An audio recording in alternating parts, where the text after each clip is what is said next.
Assalamualaikum warahmatullahi wabarakatuh. Perkenalkan, nama saya Natasha Aurelia Putripura dari kelas 11 IPA 2. Ingin membuat video tentang ceramah, yaitu bahayanya penyakit lisan. Baiklah, bismillahirrahmanirrahim. Wahai orang muslimin yang dirahmati oleh Allah Subhanahu wa taala, tentu saja di seluruh dunia, di seluruh manusia di muka bumi ini tidak akan mau ditimpa oleh penyakit.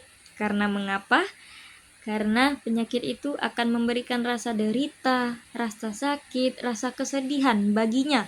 Akan tetapi lain halnya dengan penyakit yang satu ini. Penyakit yang satu ini justru membuat orang yang tertimpa olehnya merasakan kenikmatan dan kebahagiaan. Penyakit itu ialah penyakit lisan.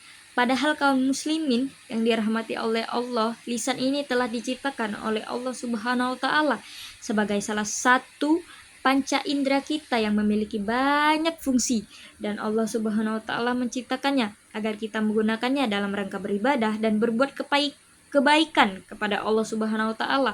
Allah Subhanahu wa taala berfirman, "Bukankah telah kami jadikan 2 buah mata lisan dan 2 buah bibir, akan tetapi yang sangat menyedihkan kebanyakan dari manusia itu menggunakannya dalam rangka bermaksiat kepada Allah Subhanahu wa taala, baik itu seperti berdusta, mengunjing, ataupun menfitnah orang lain dan lain sebagainya."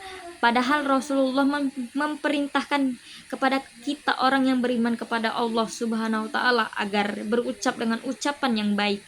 Rasulullah bersabda, barang siapa yang beriman kepada Allah dan hari kiamat, maka kehendaklah dia berucap ucapan yang baik. Mengenai penyakit hati ini, penyakit lisan ini, banyak hadis Rasulullah yang menjelaskan tentang ancaman yang akan didapatkan oleh orang-orang yang senantiasa menggunakan lisan dalam maksiat, baik itu di dunia, baik di kuburan, ataupun di akhirat kelak. Di dunia, contohnya orang-orang yang suka mencari aib saudaranya, maka Allah Subhanahu wa taala akan membongkar aibnya sebagaimana yang telah disabdakan oleh Rasulullah. Wahai sekalian orang yang beriman dengan lisannya, namun belum sepenuhnya beriman dengan hatinya, janganlah engkau suka mencari aib-aib orang musliman. Sesungguhnya orang yang suka mencari aib-aib kaum muslimin, maka Allah akan mencari aibnya pula. Jadi, barang siapa yang Allah sudah cari aibnya, maka akan Allah bongkar aibnya tersebut walau dia senantiasa berdiam di rumahnya. Mungkin sebagian dari kita beranggapan, ada yang beranggapan kalau saya di rumah tidak mungkin orang tidak tahu keburukan saya. Tapi kalian jangan salah, ini adalah Allah Subhanahu wa taala. Allah Maha Mampu atas segala hal. Maka jikalau engkau suka mencari aib saudaramu, walaupun kamu diam di rumah, maka Allah akan membongkar aibnya. Kemudian tidak sampai di situ saja, di alam kubur. Misal orang-orang yang suka mengadu domba, maka ia akan diberi siksa dalam kuburnya, sebagaimana ketika Rasulullah sedang berjalan melewati kuburan. Di situ Rasulullah berkata, sesungguhnya 2 orang di kuburan itu disiksa. Mereka tidaklah disiksa karena sebab dosa mereka besar.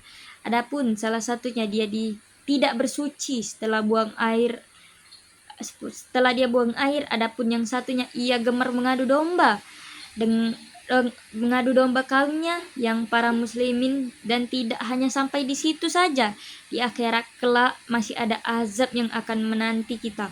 Bukankah Rasulullah bersabda, bukankah manusia itu akan diseret di atas muka-muka mereka di akhirat kelak, melainkan karena sebab hasil dari ucapan mulut mereka. Maka setelah kita mendengar ancaman-ancaman yang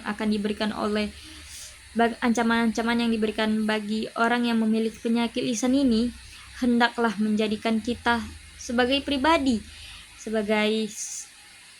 yang baik, senantiasa menggunakan lisan dalam rangka beribadah kepada Allah Subhanahu wa taala, baik itu membaca Al-Qur'an ataupun berzikir ataupun lain sebagainya. Dan orang-orang yang menjaga lisannya, mampu menjaga lisannya dari berucap ucapan yang buruk, maka Rasulullah telah mengatakan itu adalah ciri orang yang muslimin muslimin yang hakiki. Rasulullah Shallallahu Alaihi Wasallam bersabda, Muslim yang hakiki adalah bersaudaranya Muslim itu selamat dari kejahatan lisan dan tangannya. Begitu pula apabila kita mampu menjaga lisan ini, maka Rasulullah telah menjamin bagi orang-orang yang menjaga lisannya akan dijamin surga bagi mereka. Rasulullah bersabda, barang siapa orang yang mampu menjaga lisannya dan kemaluannya, maka aku akan menjamin surga baginya. Maka dari itu, teman-teman sekalian, sekian dari saya. Apabila saya ada salah, saya mohon maaf dan mohon ampun kepada Allah Subhanahu wa taala. Baiklah, saya akhiri ceramahnya. Wabillahi taufiq walhidayah. Wassalamualaikum warahmatullahi wabarakatuh.